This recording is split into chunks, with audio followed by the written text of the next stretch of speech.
Et on poursuit avec Qualcomm. La valeur du concepteur de smartphone est en pleine croissance depuis le début de l'année avec un bond de près de 47%.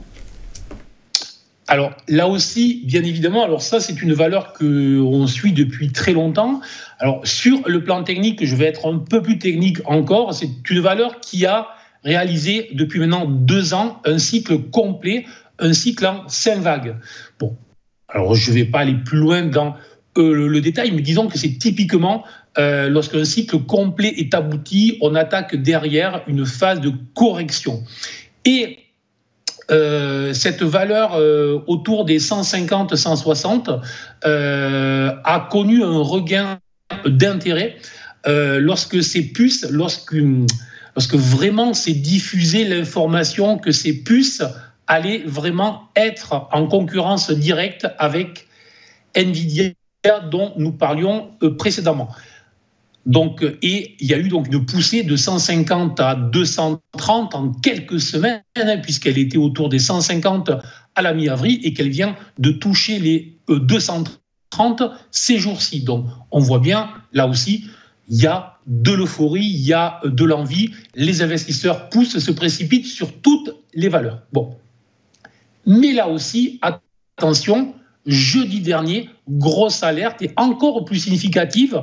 Là aussi, c'est en chandelier japonais, donc une étoile du soir, et une étoile du soir sur un cycle abouti sur une vague 5, ce n'est jamais un signal d'achat, ça c'est sûr et certain. Lorsqu'en plus c'est validé par un volume croissant, donc là c'est très intéressant lorsqu'on étudie les volumes, et lorsqu'en plus on est sur des étoiles du soir avec des gaps à l'ouverture et avec des gaps sur le troisième chandelier, sur la troisième bougie, on voit là qu'on a potentiellement là aussi une configuration de retournement qui pourrait être majeure dans les prochaines semaines. Donc là aussi, personnellement, tant que la valeur ne clôturera pas au-dessus des hauts, donc autrement dit au-delà des 230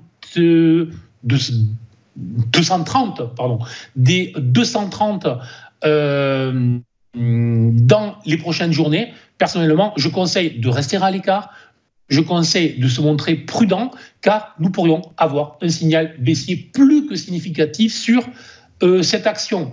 Donc rien à dire d'autre, tant qu'on ne passera pas au-dessus des 230, potentiellement on a un signal baissier, on a clôturé vendredi à 212, premier support situé autour des 195, c'est un niveau support dynamique.